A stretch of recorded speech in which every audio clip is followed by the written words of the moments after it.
Welcome to the Forever Classic Podcast, the show seeking enlightenment through video games, films, and other geek culture. I'm Alex McCumbers, and today we're going exploring through the caves, through the fields. We're talking The Legend of Zelda, and I've got Zach with me, as per usual. Of course. And we also have a special guest, a dear friend of mine, and the first woman on the Forever Classic Podcast. We have Izzy. Hey, way to go. How many episodes?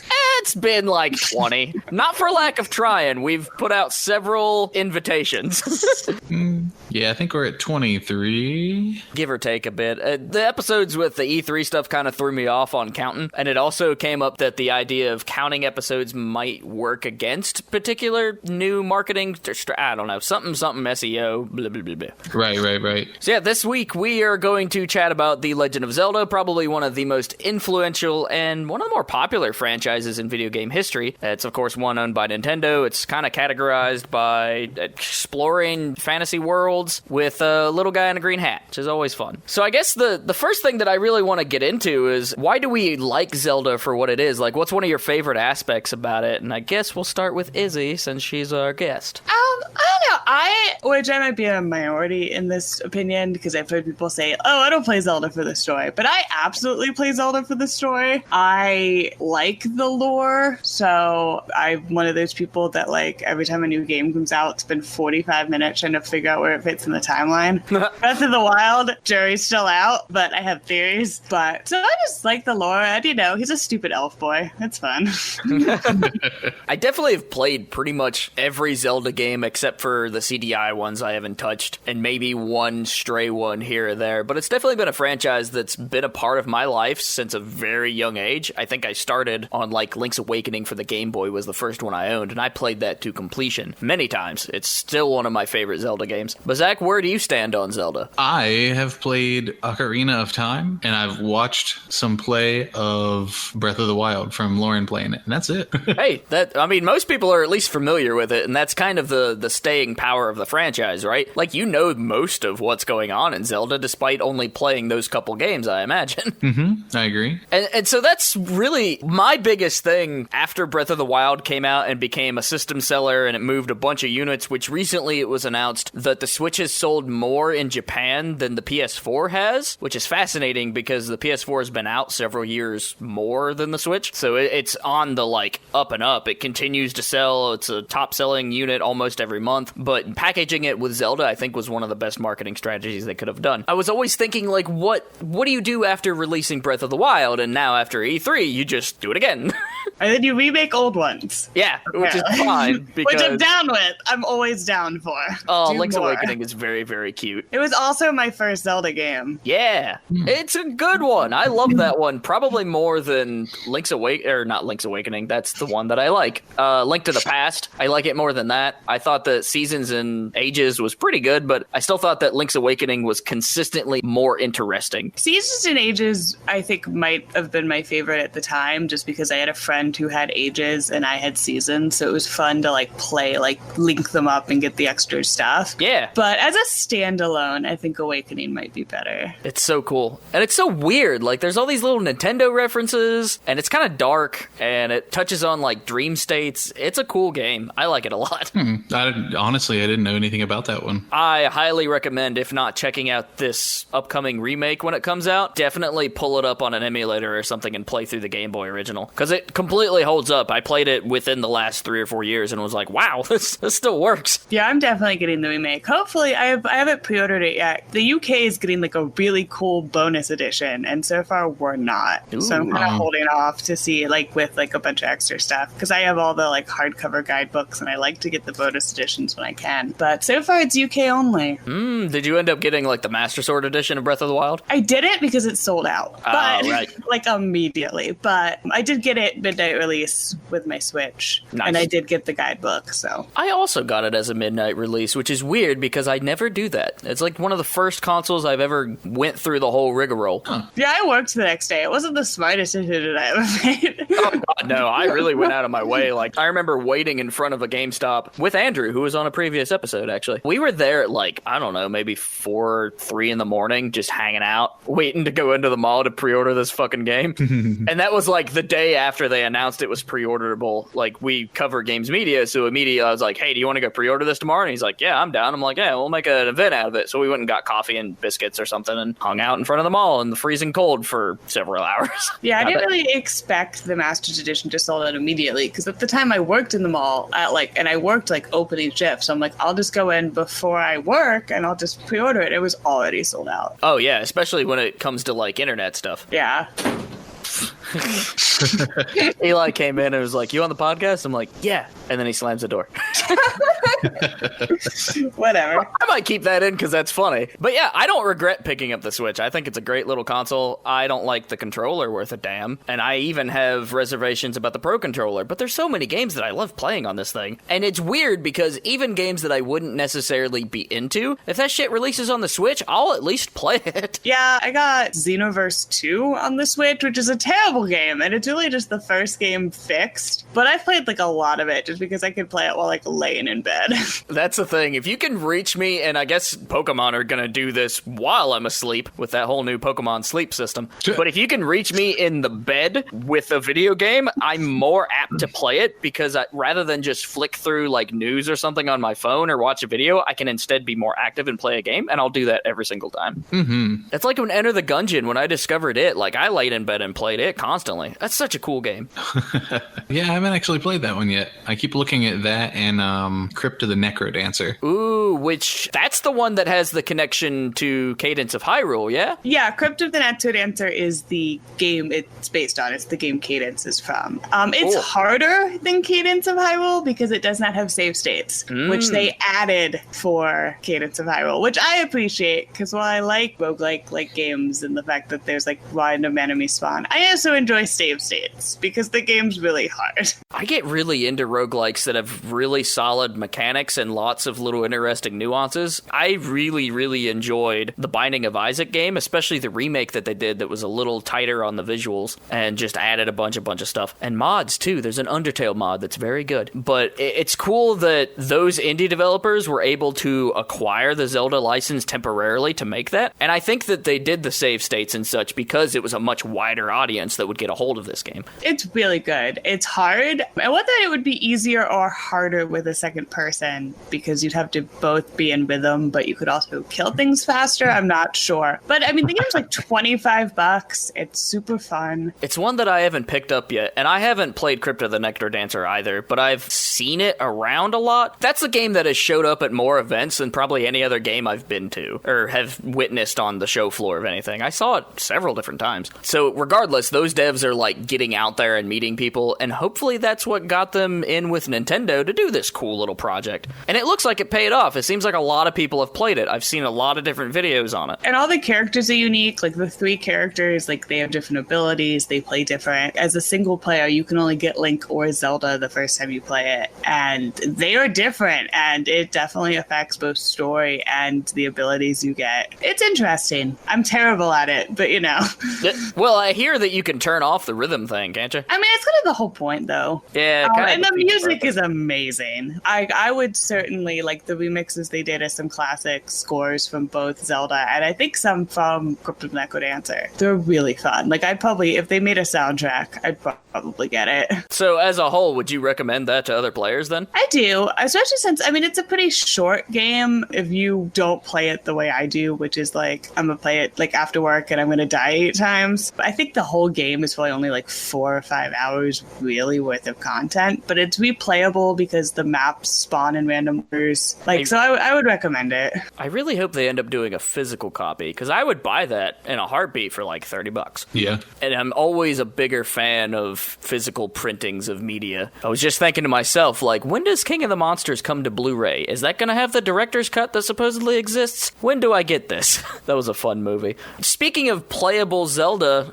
I'm kind of really hoping that Zelda is playable in Breath of the Wild 2. Yeah, Zelda Sheep speak or just like straight up Zelda? Either or. I mean, I kind of just want Breath of the Wild Zelda as just her personality with a whole like slew of maybe 1 or 2 gameplay tweaks, but I just want to replace Link with that particular Zelda. I love that Zelda. My favorite iteration of the character. I'm hoping in the sequel maybe she's playable.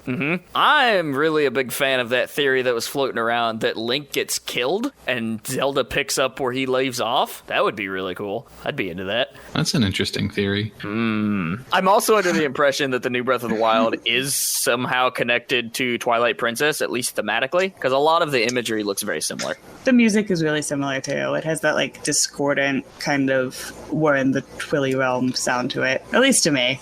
Yeah, no, I totally got that too. It would be interesting if that sealed Ganon is the Ganon that gets sealed in the Twilight realm in Twilight Princess, because it would help us place it on the timeline. That is true, yeah. Because he gets just like locked in a room, doesn't he? Yeah, pretty much. Like, Go to your room, Ganon. So I guess if there's one thing that you could get in the new Breath of the Wild, what sort of mechanic or whatever would you want to see? I want more interactions with the new champions. The people, like, I want actually like Sidon, and I don't remember the tiny Goron's name, but I like him. And like maybe with them learning to pilot the beast, or even having like party members, kind of like you can in Spirit Tracks, how you can have like Zelda with you.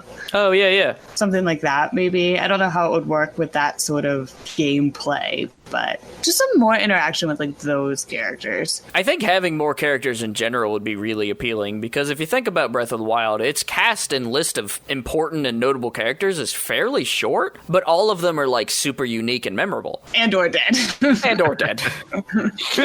So I think a more lively kind of Hyrule, since, we've stopped the calamity, like that's kind of what I want to see. I want to see a more lively top side with like the darker secrets of like the Underdark of Hyrule might be really interesting. That would be pretty cool. It's always depicted in like kind of nice way, even when stuff's like creepy and happening, like Majora's Mask or stuff. It's still a nice, vibrant world. So I'd say like some darker Hyrule would be pretty cool. Yeah, some full-on gothic sort of horror. I mean, for God's sakes, I wish I could put Bloodborne into everything. This is why I don't call the shots in video games. Everything is just Bloodborne.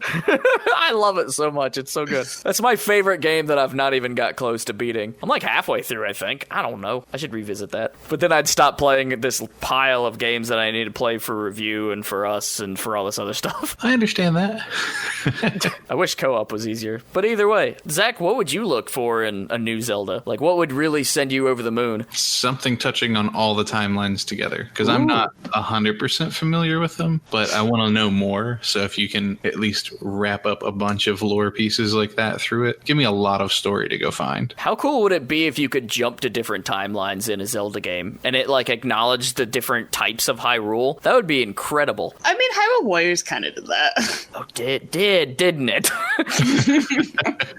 Alex, like, I blocked that game from my memory. Well, I only played it with you that one evening. I own it. I own it 3 times, because I have it for the Wii U, I have it for the 3DS, right? 3DS, and then I think I have it for the Switch. Yeah, I have the deluxe edition for the Switch. I feel like I would like it, but that's the type of like popcorn game that I have a hard time spending a full price on. If I found it on sale for, 30 or below, I'd probably pick it up. The co-op is fun. The fact that you can do the whole storyline co-op, and then you can switch over and play the evil side and do the whole story again as the evil team is kind of fun. I just like how they kind of have their own spin on all of the characters. I like the different styles that they like play with. Okay, we're never gonna get it, but you know what I actually want in a new Zelda game more than anything? Pistols. We have a motorcycle, don't push it left.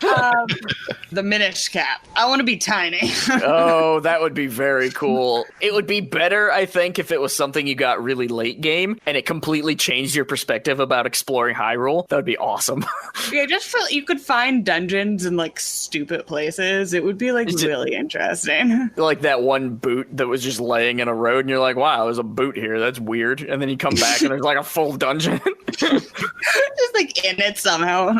But from a game dev's perspective, that would totally be doable. It would just only work in particular places, maybe, because if you were to map the entirety of Hyrule also in tiny, it just wouldn't work logistically. It'd be very hard. It would just be about a lot of grass. It would just be a lot of grass. Yeah, and fighting getting trampled by horses. Oh no, killed by horses. I think that some sort of, I don't know how you would do it, but I really like the modding scene in Breath of the Wild. Even though it's like super shaky sometimes, it's possible. I kind of wish there was some like that level of customability that we could put into an actual full release. Or like maybe let players design their own dungeons or something and share those dungeon codes with people, a la Mario Maker, which is very good. I'm super enjoying it on the Switch. That would be pretty cool, actually. It's doable. Yeah, people have already been doing some stuff like that, yeah? Where some of the devs were showing off like dungeons they'd made on the side. There has been mods through some sort of third-party tool that people are using to create custom dungeons, yes. And some of them are super impressive. Oh, yeah, no. I remember I was listening to a dev interview or something like that. The guy who designed some of the dungeons was challenged by somebody else to, like, actually finish it. And he was just fucking around for, like, 10 minutes compared to the guy who had actually ran it pretty fast. And then he just stopped and, like, ran through the whole thing and still had, like, several minutes left before the other guy's thing. Was like, well, you know, I built the game, so.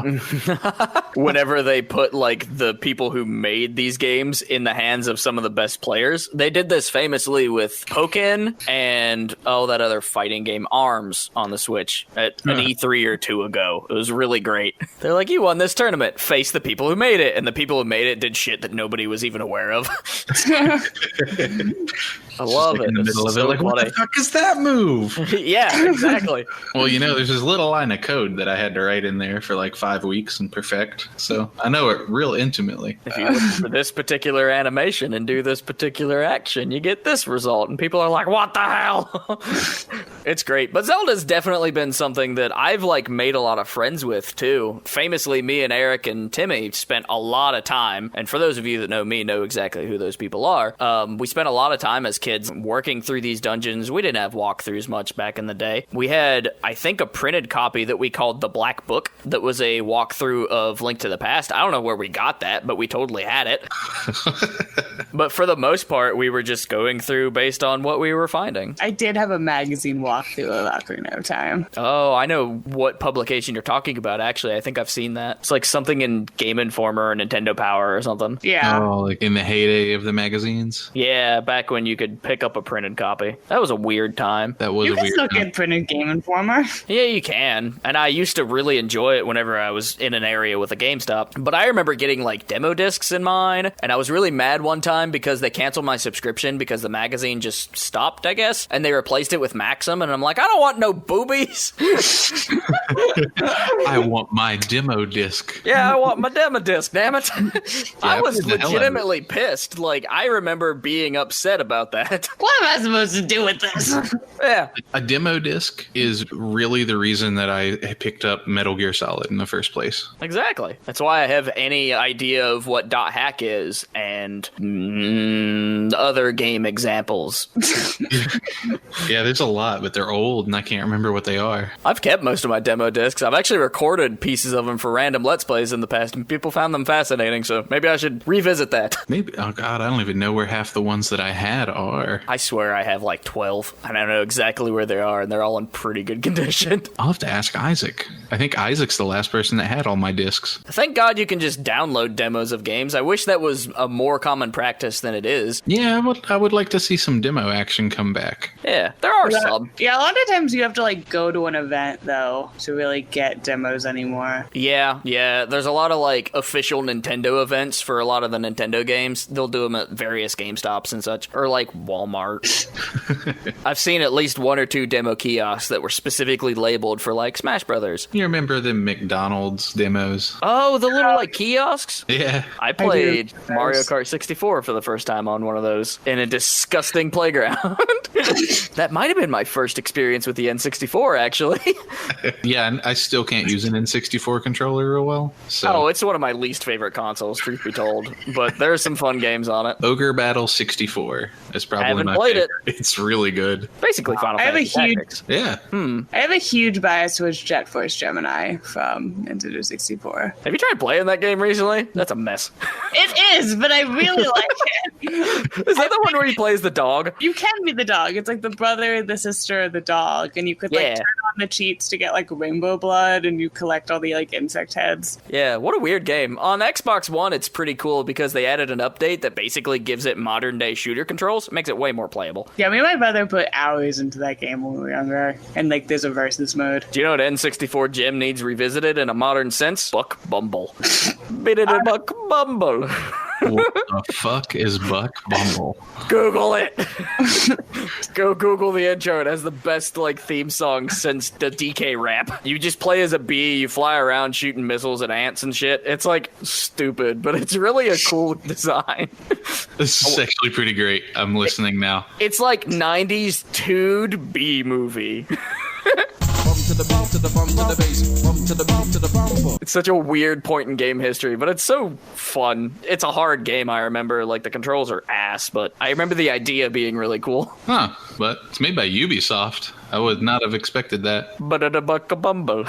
It's great. It's drawing me back into like some Parappa the Rapper days. Yeah, but no, Zelda is definitely something that I think has a lot of staying power, and I'm interested to see where they take the franchise next. As long as they don't try broadcasting it through satellite again. Did you ever hear about that? I've played those, actually. They're like... Have you? Yeah, the updated emulated version or whatever. It wasn't bad. I played the 16-bit remake of the original game. I thought that was solid. Of course, I didn't play it through that actual system. I played it in an emulator, so it's completely different. But regardless, it was really cool to see the original Zelda in a 16-bit style. I don't actually know what you're talking about in the slightest. It's BS Zelda, the broadcast system Zelda on the Super Nintendo. Kind of like the Sega Channel, but for the Super Nintendo in Japan. There's like a remake, and then there's an expansion of sorts for Link to the Past. Weird. It's cool, too, because it was a particular thing you had to log in at a certain time, and they would actually have people live reading on the radio, so to speak, like hints, and this area is now open, or use this to get this, and it would change based on the time. It was a cool idea, but I'm not sure it was very well executed, and they obviously don't do them anymore, so it's pretty hard to play those games now. Yeah, it was a challenge trying to get those emulators to work, but it's not hard to the point that, like, it's annoying. It's just if you're familiar with how emulators and patching works, you'll probably get through it pretty easily. It exists. I recommend checking it out, at least. It's fascinating history. Huh. I gotta sit down and just play, like, all of them. Right? I'm telling you, Link's Awakening's a good place to start. That comes out March, or is it before that? Yeah. March is when Final Fantasy comes out, and, like, Animal Crossing. That's what it was. March is gonna be heckin' crazy. Yeah, March is gonna hurt my wallet. I'm telling you, it's the new November. It really is. It's Christmas in not July, but earlier. We'll have to power through Link's Awakening. I'll just go over and the three of us can play it. Not Alex. You live in Alaska, but... Bummer. Fly to Virginia. I can play in Spirit. Well, I guess there's like some sort of customizable dungeon thing in the new Link's Awakening. Maybe there's a way to share those. That could be fun. That could be pretty cool. Nintendo hasn't really figured that out yet. Like even like Let's Go Eevee and Cadence of Hyrule, which both are technically two-player. You can't play it two-player with two different switches. You just like pop into someone else's system. So you can't use like your file. It's so funny because we're always like, we need more couch co-op games. And then they release that and they're like, wait, no. Don't take back the convenience of being able to play online and with our own like characters and stuff. Come on now. I swear, for every good thing Nintendo does, they take 2 steps back. Yeah, like I like the idea of like 2 people playing it, but I feel like I should be able to use like, I mean, something like Cadence of Hyrule, I guess you don't need your file, but something like Pokemon, playing it with the second person, they just follow behind you and use the second member of your party. It's so the little brother mode specifically. It's awful. It helps you level up stuff faster. Yeah, you can kind of exploit it, because me and Eli's played that a little bit. It wasn't bad, but I wouldn't say it was fun. I was like, man, I just want to play my own Pokemon. All right, folks, this is going to be where I need to dip out. out. Hey, fair enough. But you all keep going because you all are much more versed in Zelda than me, so you can talk a lot better about it. There's so many memories I have with Zelda, I swear. Have a good night. I will talk to you all again. But I guess, Izzy, is there any other franchise that's really kind of captured the same flair that Zelda has that you're kind of into?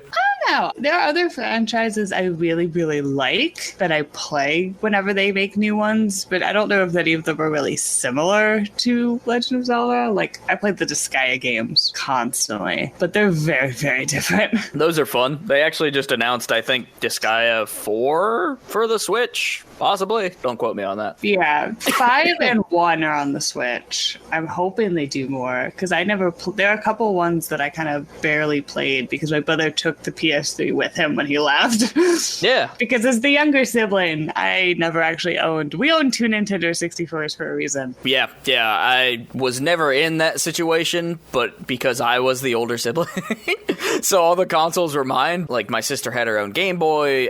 Whenever I was done with the N64, like, she had the N64, and so on and so forth. So I definitely know what it feels like to be on the other end of that. Yeah, like, I beat Seasons and Ages for Zelda long before... I probably beat Ocarina of Time by myself until it came out on the 3DS, because my brother would just take the controller away from me. It was a very similar situation for me. That's the first time I beat it, and I know that for a fact, because me and my cousin Caleb used to play it a lot, and we would have one file that we would play back and forth on, and so we got to the water temple, of course, and got horribly stuck. And then once we beat it, years and years and years later, as basically adults, we're like, all right, we've defeated it. That's as far as we need to go. Childhood finished. But I think he went on to actually beat it, and then I went on to beat it on the 3DS when my stepbrother let me borrow his 3DS for the first time, which I thought was great. Like, I really enjoyed Ocarina of Time on the 3DS, and I want that on the Switch. Yeah, I mean, it's one of those things of I own both that and Majora's Mask on... I still have my cartridges, and I own them both on the 3DS. So there's part of me that's like, do I need to own them 3 times? But, like, I probably would buy them again. Yeah. Do I need them? No. Would I buy them? Absolutely. Collector's edition. I do like them on the 3DS, though. And I have the 3DS, like the XL, because I have the one that came with Link Between Worlds, actually. Yeah. The gold one. I have that one, too, but I tell you what, I found the 2DS more comfortable as a console, because I had this little, like, insert that gave it handles, and it was super comfy. And when I switched over to just the new 3DS XL, I felt it not feel as sturdy, and it also is just not as comfortable to hold. So I didn't play it near as much, even though I own one. That makes sense. Yeah, I have it in the little, like, case for it, so it's just easy for me to carry around, because the fact that the 2DS, the old ones, obviously the new ones fold. Yeah, but I would love to have the new 2DS, the little, like, foldy one, because I think it actually has a better build quality from what I've seen, and it's super convenient. Like, I could throw some games on there. Maybe I'll get, like, a flash cart for it or something and play some of the 3DS games I missed, or some ROM hacks or something. That could be cool. I missed a lot. I think really the only games I played on the 3DS were, like, Zelda games. Yeah, I mean, I got it for Pokemon when Pokemon X came out, and then I played a lot of Monster Hunter with it, because I didn't own a Wii U at the time, and I wanted to play with Zach and them. And then I played a lot of Fire Emblem as well. Those are, like, the 3 main franchises I think I spent the most time on that system. Yeah, I bought a Wii U when the Wind Waker HD remake came out, because I have that edition of the Wii U. That's a fancy little edition. It's got some nice trimming. Yeah, I like it. I have never played Wind Waker all the way through. The Wii U version is better, and, you know, people can hate on me, but I never beat it on the original console because the Triforce piece finding stuff at the end is tedious as hell. Oh, where you, like, fish it out of the ocean? Yeah, and it's just like thing. But having the 2 screens with the Wii U, where you can have your map up on the controller part and have the rest of it on screen, so you can, like, see them simultaneously, makes that entire segment so much easier. I tried playing on the GameCube, and I think Marshall could attest to this, my stepbrother, who has been on the show for a Kingdom Hearts episode, I think. He watched me play up until the end of the first dungeon, and it was just constant problems. Like, I ran into a glitch that completely crashed my game. I would float on the little leaf and just miss jumps like a pixel and would not be able to hit that jump and just slowly fall to my death.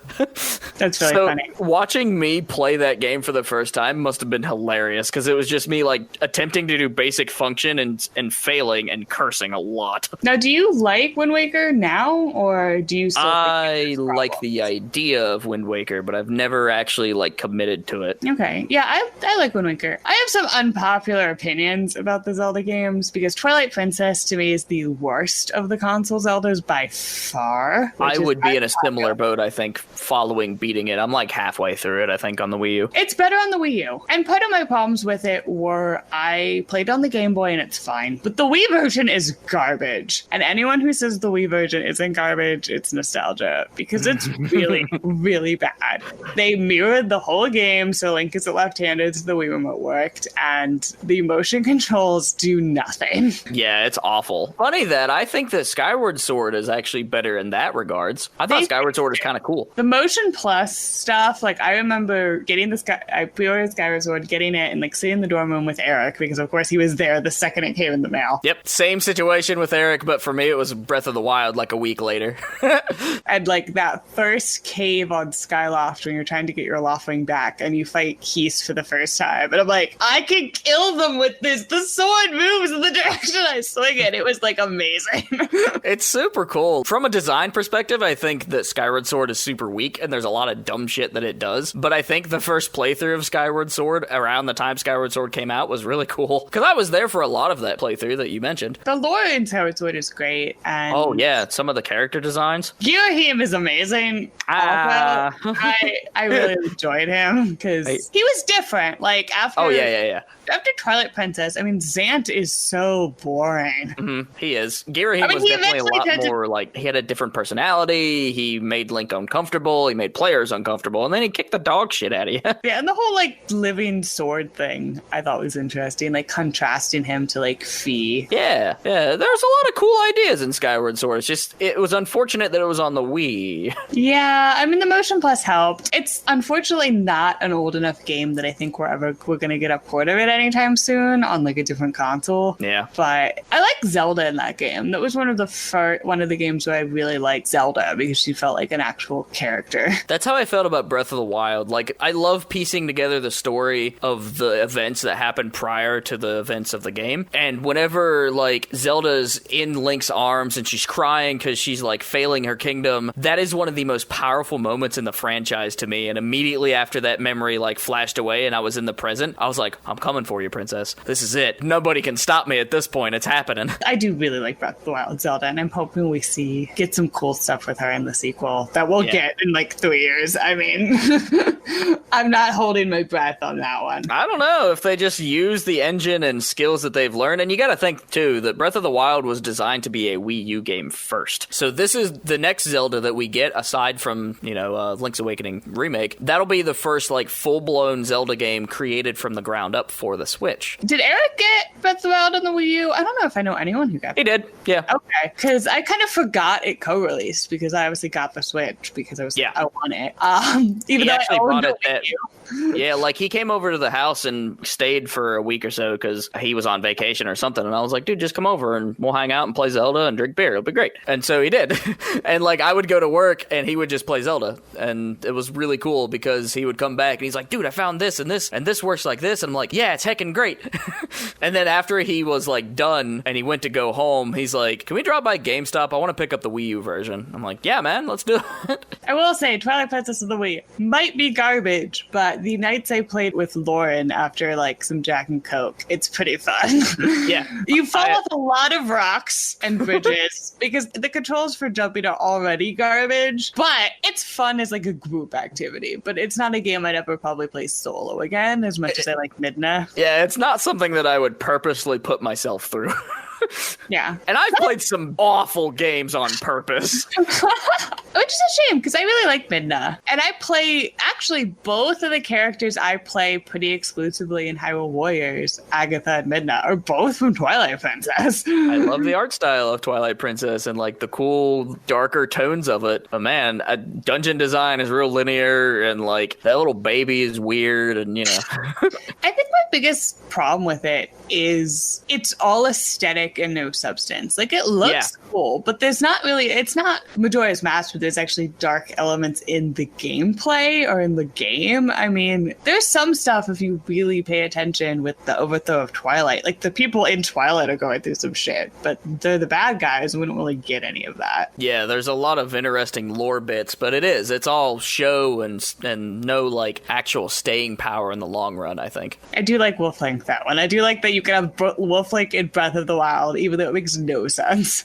Oh, yeah. You can get him as a dog. Because I have the amiibo, and I can do it. And I'm just like, I don't know why this is a thing, because it feels like I'm breaking the timeline, but I'm going to take it. There's a great... I think it's Metal Gear that has this, where there's an alternate ending reel that's just a bunch of joke things where characters pop up when they're not supposed to, and they're like, Snake, you've started a time paradox, and like shit explodes. That's how I would feel summoning Wolf Link into Breath of the Wild. I will say the one thing with Breath of the Wild that it didn't really capture, there are a lot of like fucking weirdos in Breath of the Wild, because I will say Twilight Princess definitely had the Ocarina of Time, Majora's Mask, what the fuck is wrong with the townspeople, where like all the background people are just like crazy. Yeah, there's a lot of weird characters in Twilight Princess specifically. Like, it's Uncanny Valley levels of strange. There's a weird amount of clowns in that game. Oh yeah, there are a lot of clowns. And that weird chicken thing with the funky nipples. Yeah. They're like, it's an actual useful tool. Yeah, I do like leaves like waste states in dungeons. It's very handy. Yeah. The first time I saw that, I'm like, what in the hell were they thinking? I mean, even Agatha, like, there's a whole subplot of connecting insects to have a tea party with this crazy bug lady who lives in the forest. Yeah. We just move on and like, all right, that seems reasonable.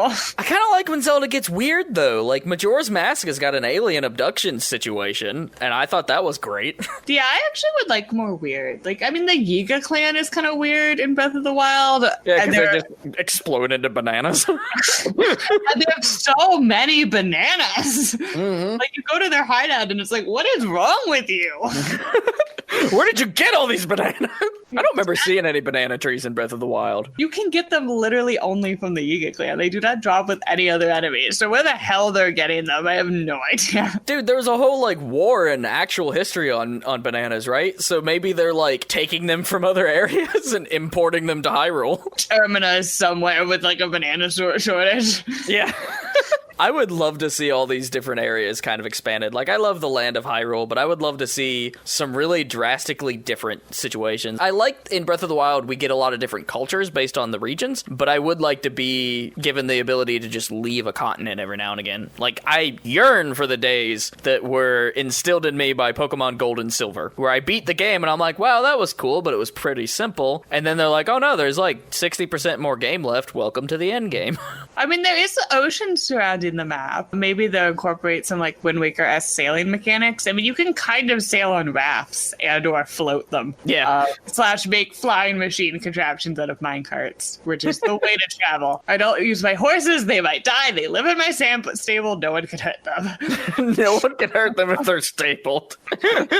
I think I used 2 horses in the entire game, and mostly because I was enjoying just walking everywhere and riding around on the little like seal guys in the desert. That was fun. Oh, I love the sand seals. I don't remember her name. The queen there that like helps you defeat the divine beast. The little short chick? Yeah. She in her bedroom has stuffed sand seals on her bed, and they are so fucking cute, and I want them, and Nintendo has not made them. That is a problem. No stuffed sand seals. They never made stuffed Kiwis from Skyward Sword either. Like, the amount of like plush things I would buy from Nintendo that they do not make. I have 3 Link plushies that are identical because people keep giving them to me. I would totally love a Kiwi. Those were great. They were so cute with their stupid shrub butts. Yeah.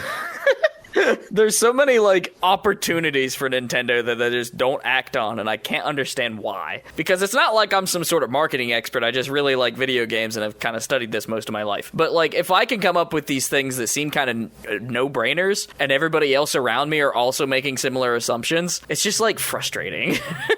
Yeah. I will say it definitely has become easier to acquire things for franchises I like when I started realizing I could just buy shit from Japan and pay for the shipping.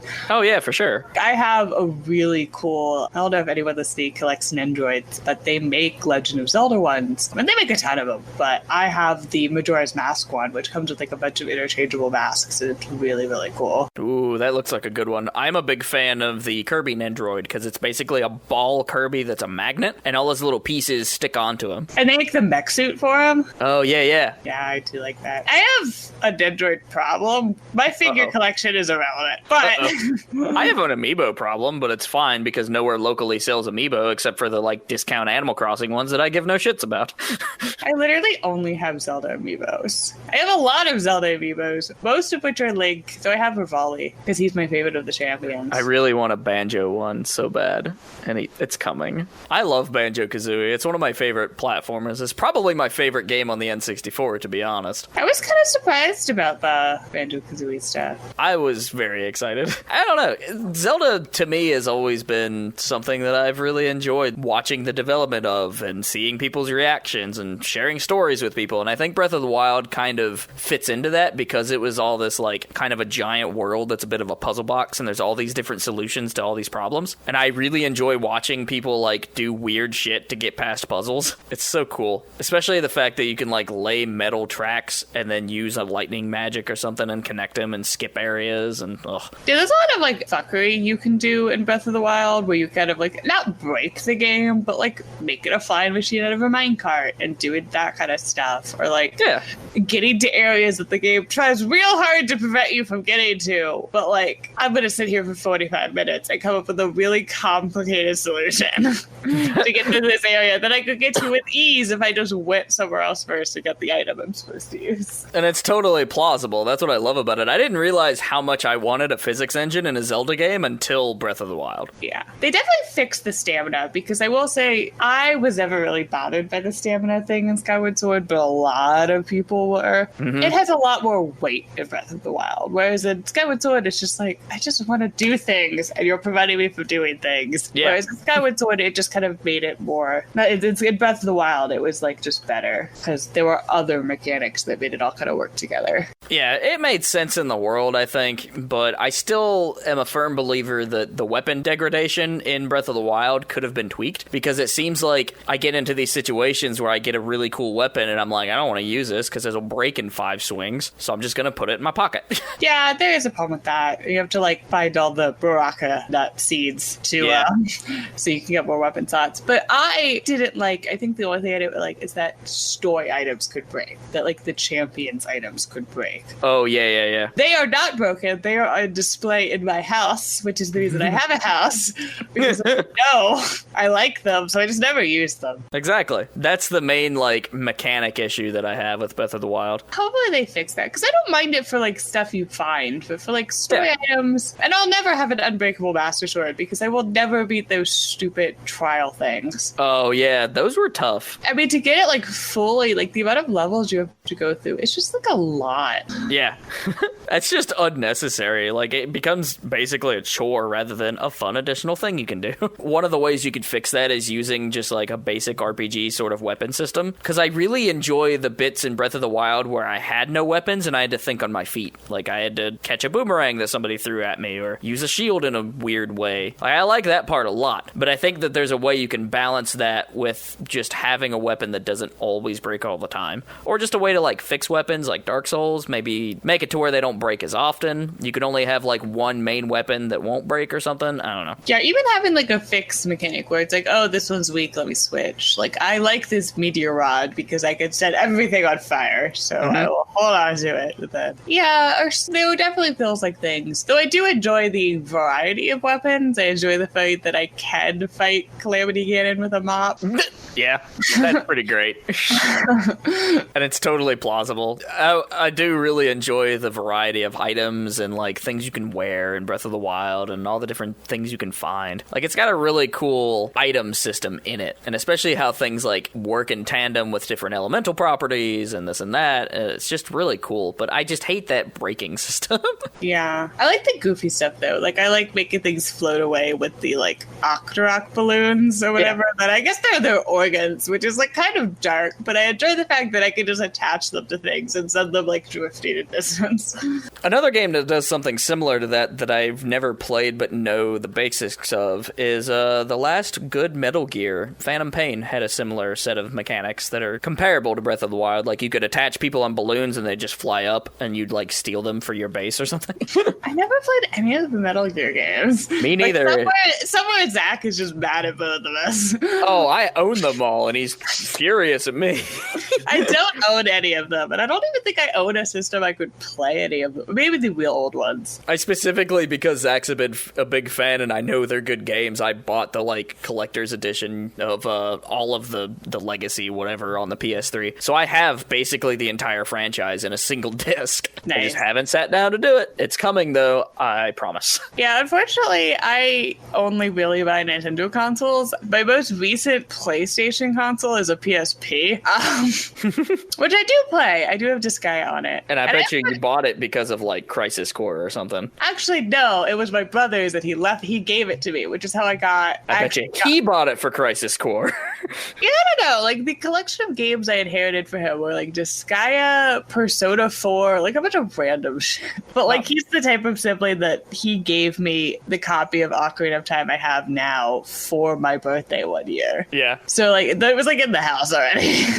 The copy that I had, I ended up buying off a previous stepbrother from my dad's second wife. He was like selling it at a yard sale, and he's like, I was gonna put like $4 on it. And I'm like, dude, I'll pay $4 right here, right meow. And he's like, all right. So I got a $4 copy of Ocarina of Time, and it's in my collection somewhere, I think. Yeah, Majora's Mask I bought because I of the two, I most definitely prefer Majora's Mask just because it's a little bit more. I mean, Ocarina of Time is fine, obviously, but Majora's Mask is more adult oriented, I feel. And it's just different. Like a lot of people don't like the 3D mechanic, but I think it's kind of fun, and I enjoy how things like change. Yeah, I definitely understand how it could be like frustrating, and I will say I do enjoy the 3DS version of it for the portability of it. Well, yeah. Because when I was a kid, lot of running. Yeah, it's really like kind of hard to wrap your head around because when I was a kid, we had it and we had played Ocarina of Time mostly. Of course, we didn't beat it, and we loved it, but like we could not wrap our heads around Majora's Mask. Me and my buddy Preston used to play it, and then one day he calls me and he's like, "Dude, I figured it out. This is the greatest Zelda game ever made." And he was so excited, and he just like burned through the rest of the game once he learned how to like use the 3D mechanics. Yeah, it's definitely one of the more inventive ones. That one they tried new things with. I think the only other one they tried something really new is the Four Swords games, which are actually really, really good. But I never had enough friends to play them. Yep, that is the great problem on the GameCube. There's 3 or 4 games like that. Like Crystal Chronicles, same situation. Well, the first one, it was Game Boy or DS, whatever the current Game Boy was. It was a GBA, I think. Because it was on the same card as their port of Link to the Past, which I really liked. I played the hell out of that port. Yeah, so I had like my brother and like one other friend, but I never had 4 people. The GameCube is easier because at least it's like a stationary console and not everyone had to own a copy. Because that was the problem with it on the Game Boy, well, GBA, is everyone had to own it. Yeah, it was really obtuse, which is it's a shame because there is some very cool design there. And there's some great story there. Like there are tons of like really cool like fan comics and stuff of the links from that game because they all have like distinct personalities. Like there's a lot of really cool stuff from those games that like nobody ever played because they weren't used to playing. I hope that level of design and effort comes back. I guess they did do that in the 3DS. And there's like an eShop game that you can play technically by yourself, so it makes it a little bit more accessible. But yeah, I really enjoyed it in the Minish Cap when you get the 4 sword and you split into 4 little dudes. Like there was a lot of really cool puzzles there. Yeah, there's definitely like a cool mechanic that I'd like to see brought back. Yeah, but that's why I'm really hopeful for the next Breath of the Wild game because it seems like it's following the Majora's Mask pattern, and now they're really open to like experimentation and really tuning down the engine, and I think it'll be really cool. As long as I don't split the timeline in 3 again. Yeah, let's have another event that like branches it off. I'm actually okay with it. Because Majora's Mask is only directly after Ocarina in one timeline. I tell you what, I've learned a lot of theoretical science from Zelda. Multiverse theory is a bitch. I love it.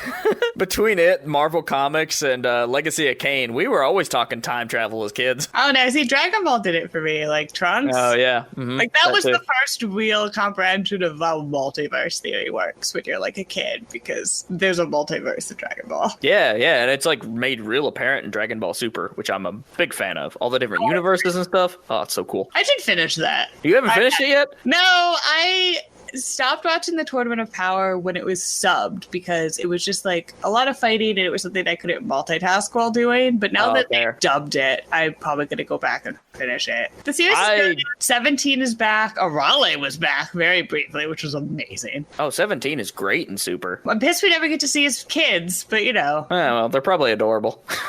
He like shows Goku the picture and we don't get to see it, and I'm just mad. And I don't believe the fan theory that it's going to show up in the new season of Super and it's going to be like launch, because that would be amazing, but they're not going to do it. Oh man, that would be excellent, because that's the one character Toriyama just forgot about, wasn't it? You see her in Boo for about 3 seconds driving a truck during like the spirit bomb scene, like the spirit, like, you know, defeat Kid Boo. Yeah. Stuff, which is the first time you see 17 again when he's just like threatening people with a gun. So people are like, I mean, that would be funny. Their personalities would probably mesh, but I don't feel like they're going to bring Launch back. I'd like them to bring Launch back. She was my favorite character in the original Dragon Ball, by far. I mean, if Vegeta can get with Bulma, anything's possible in Dragon Ball, I feel. Do you keep up on DBZA? Watch the most recent one. Yeah. Just to prove you I'm going to breed with the closest. That was great. I love what they do at DBZ Abridged. Although I did recently try to watch somebody's abridged take on My Hero Academia, which is also an anime I've been having a lot of fun with, and it was just bad. Yeah, I haven't really stopped to do like new abridged series. Like, I still keep up on Yu-Gi-Oh! Abridged and like DBZA. Yeah.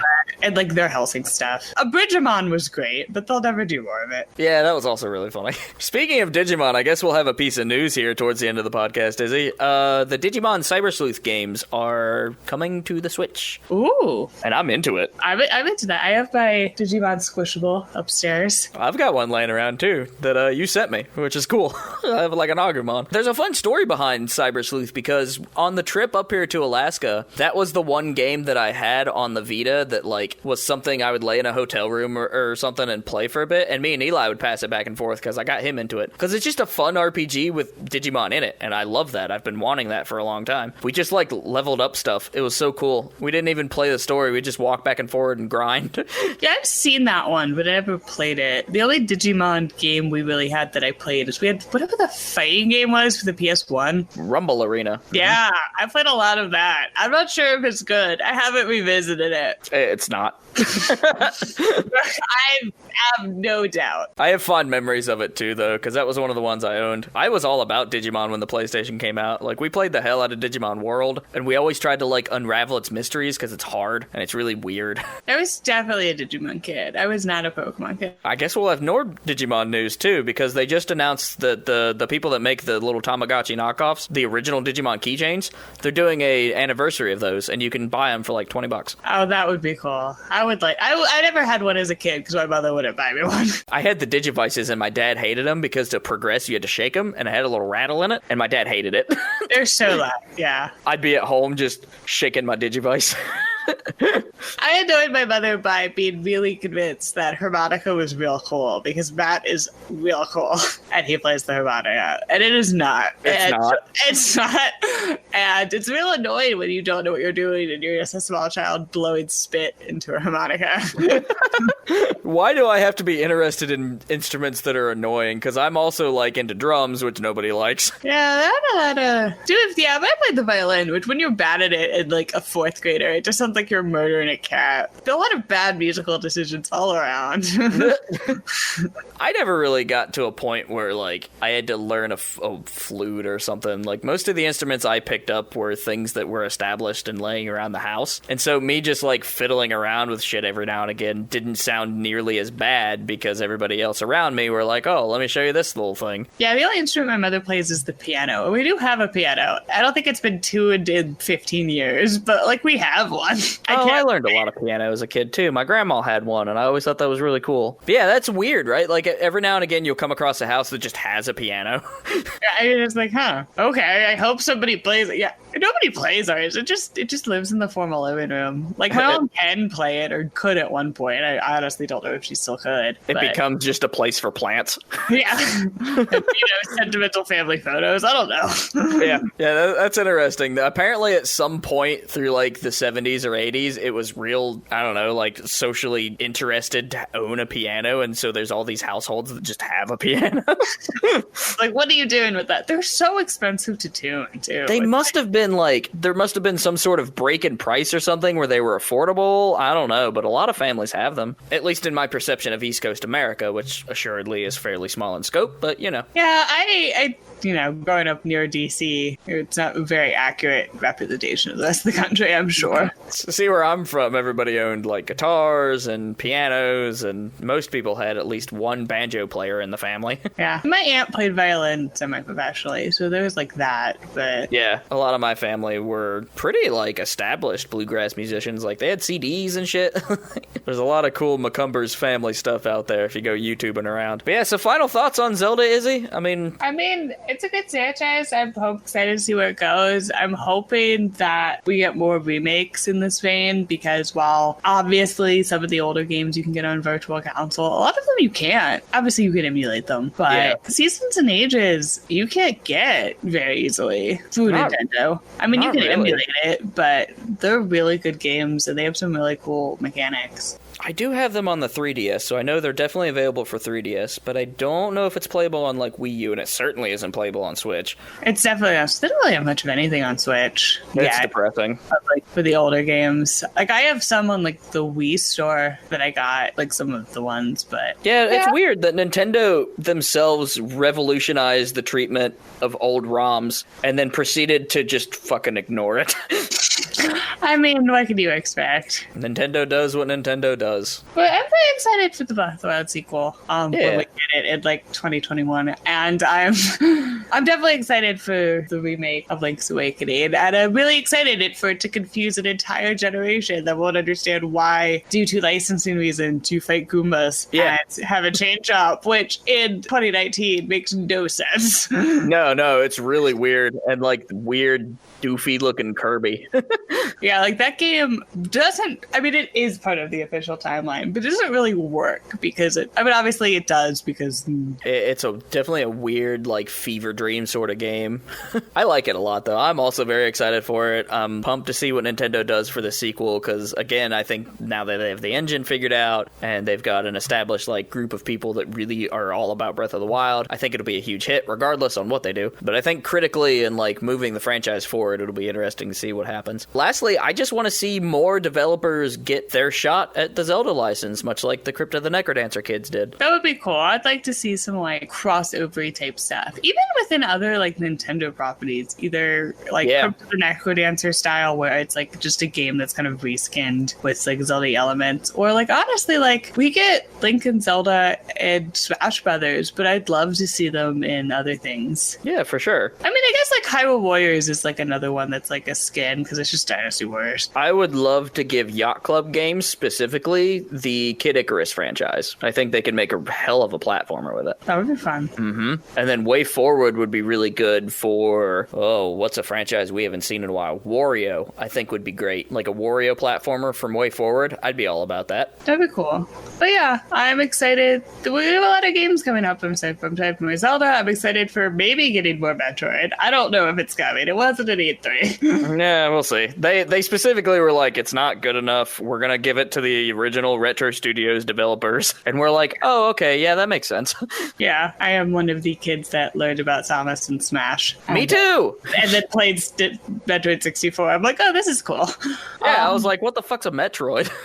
And then I learned she's a woman because I had a copy of Super Metroid, and I'm like, wait a minute. That's awesome.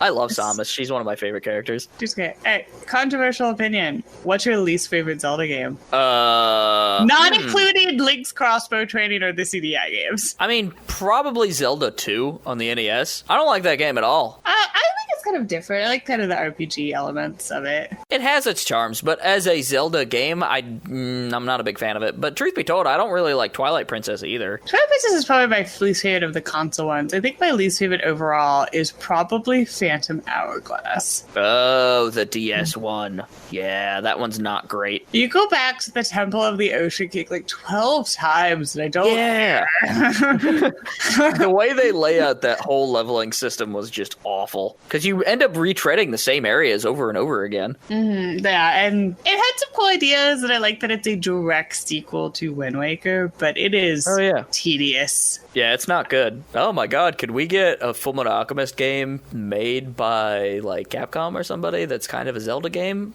The Fullmetal Alchemist game for what is it? PS2?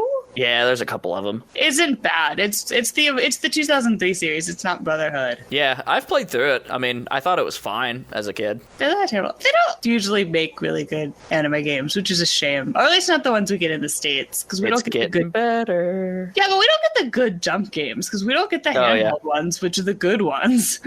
Yeah, I'm glad that companies like Arc System Works though are like putting a lot of effort into their anime games. I mean, Fighters is great. Yeah, and even their Grand Blue one and their like crossover one that has the Ruby characters, like they've got some really excellent fighting games. I don't think the My Hero fighting game was that great. I did not play it. It looked cool, but I was skeptical. Yeah, it fits into that mold of here's a 3D brawler from Namco that just has a different skin on it and some flashy effects. I mean, those effects are still nice, but yeah, the gameplay substance just, it's not lasting, and that's what I want, is a lasting, like, here's a game that if you're a fan of this particular anime, you will enjoy for many years to come. Did you play the Xenoverse games at all? No, not hardly. Okay, Xenoverse 2 is on Switch, which the only disappointment there is you can't port your character from Xenoverse 1 like you can if you have them both on the same system, and I had like one on PC. But they aren't great games, though 2 fits is a lot of the like fighting problems, but for a Dragon Ball fan, they're fun.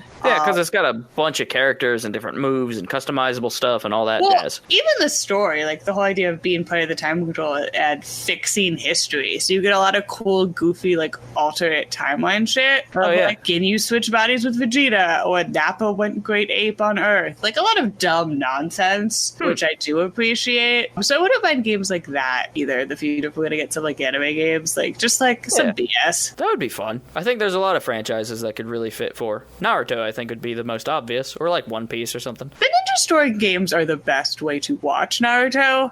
Just like through the cutscenes. That's also very true. I don't know if they did anything similar with One Piece. I haven't watched One Piece since I was in elementary school. Eli keeps up with it, so I get the long and short of it sometimes. I'll never get back into it. No. I watched One Piece very briefly when it aired, but I actually watched it like real early because I was lucky enough to have like a friend my age who had a college-age brother who was like a huge nerd. The first time I saw One Piece, it was subtitled with really bad English subtitles where they called Luffy Roof for half of them. Oh, yeah, okay. I remember you telling me about this a while back. Like, it's real bad. I don't know if those exist, but that was the reason that as a elementary schooler, I got to watch the original Dragon Ball because it didn't air until after Z finished. Yeah, it was a weird situation. I know my first like One Piece was through Shonen Jump, and that's why I was excited for the anime adaptation of like Naruto and Bleach, because I was reading these in Shonen Jump month to month, because we had one guy who had a subscription of it, and we'd just pass it around after we were finished, because you spend an evening with it and you're done. Yeah, their manga is so short, even when you have like, because they put like what, 2 chapters a chapter? Yeah, give or take. It was like nothing. Just enough to get a taste. I was the kid who skipped over the series. I didn't look interested in Shonen Jump. Like, I never read Bleach. For me, it was, I don't know. I read most of them, I guess, but I remember I did read Haku no Go. It's the one I was going to say I didn't like so much, but I read it. I bought a Go board. I mean, my mother tried to learn it. It's really, really hard. Yeah, I don't think I could. I probably could if I tried, but I have no interest to. But yeah, well, that kind of does it for our episode on just kind of celebrating Zelda as a franchise. I mean, anybody listen to this that's not already a fan probably sits in similar opinion lines that we do. But I think the takeaway from this is that there's a lot of complexity to Zelda outside of the games, and it means a lot of things to various people. So it's one of those franchises that's really fun to discuss with people and make friends over, and it looks to be like we're going to continue that trend in the future. And then eventually they'll make another Historia, because this one does not have everything in it. That one's quickly out of date, unfortunately. They released the definitive, here's a big guidebook of Zelda, and then like 6 games come out within like 3 years. Video game publications are tough. Shit changes now. That's why any sort of publications I am a part of or do in the physical space are all on like retro games. Stuff that's done, finished, they don't touch anymore. I mean, I guess we could like find one. But, like, they lose a lot of old film. I don't know if they've lost a lot of old games, but I mean, it does happen, and it's fun to think about what weird prototypes of Zelda games could exist, and if we'll ever find them, because we find weird prototypes all the time. We got a sequel to Primal Rage that was unreleased that's totally playable. Yeah, that sounds always fun, like just seeing like unworked stuff. It's my favorite part about being involved in the retro gaming scene. I love that kind of shit. That and homebrew. I love homebrew. Even that retro, like Twilight Princess, I think most of its problems are Nintendo made it as a like shit kind of last minute game, because, well, not super last minute, but they made it the way it is because the original fan reaction to Wind Waker. Yeah. Mm-hmm. Like, it's so interesting, like that kind of stuff, which nowadays most people consider Wind Waker vastly the superior game. Oh, yeah, for sure. But it's kind of funny at the time that it's like the reactions of the industry. And so there's always part of me that kind of wonders what they would have made instead. That's true. Yeah. Like if there were like any like stuff they were working on before Twilight Princess that just never happened. I remember being one of those people initially not liking the design of Wind Waker, but nowadays I think I find it more charming than Twilight Princess, like most people. If people wanted to interact with you on the internet, where might they find you? Well, I am on Discord, Miku EM, and my thing is like 7275. I'm on the Forever Classic Discord on there, so you can always find me through that too. Right on. I do not have a Twitter because I never jumped on that bandwagon. At this point, I don't really understand how it works yet, so you can't find me there.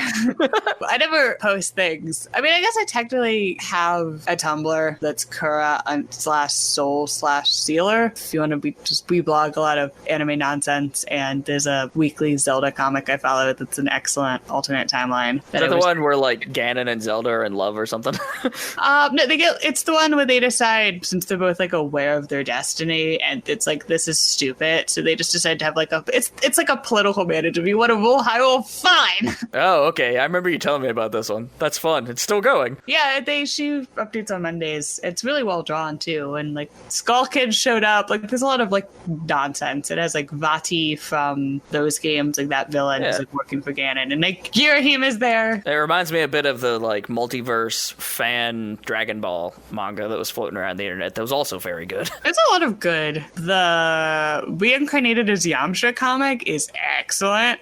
And both the Dragon Ball multiverse stuff is love fan-created things. Of course, if you all want to find the Forever Classic nonsense, you can find most of it on foreverclassicgames.com. We have a Patreon. You can find us there. We've got a Reddit page that we're promoting right now that's getting some work. Our Discord is very spicy. There's a lot of really good effort being put into all the little systems in our Discord, and there's a lot of great people there that I wholeheartedly appreciate. And if you want to send us an email, the quickest way to do that is through the Forever Classic Podcast at gmail.com. Send us your questions, whatever. If you think we're doing a shit job, let us know.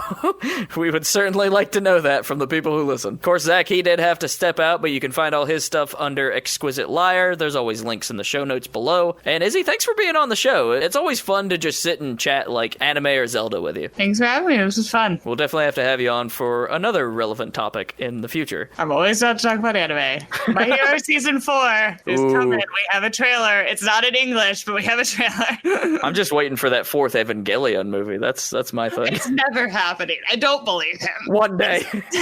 He left shit to do Shin Godzilla. He's never coming back.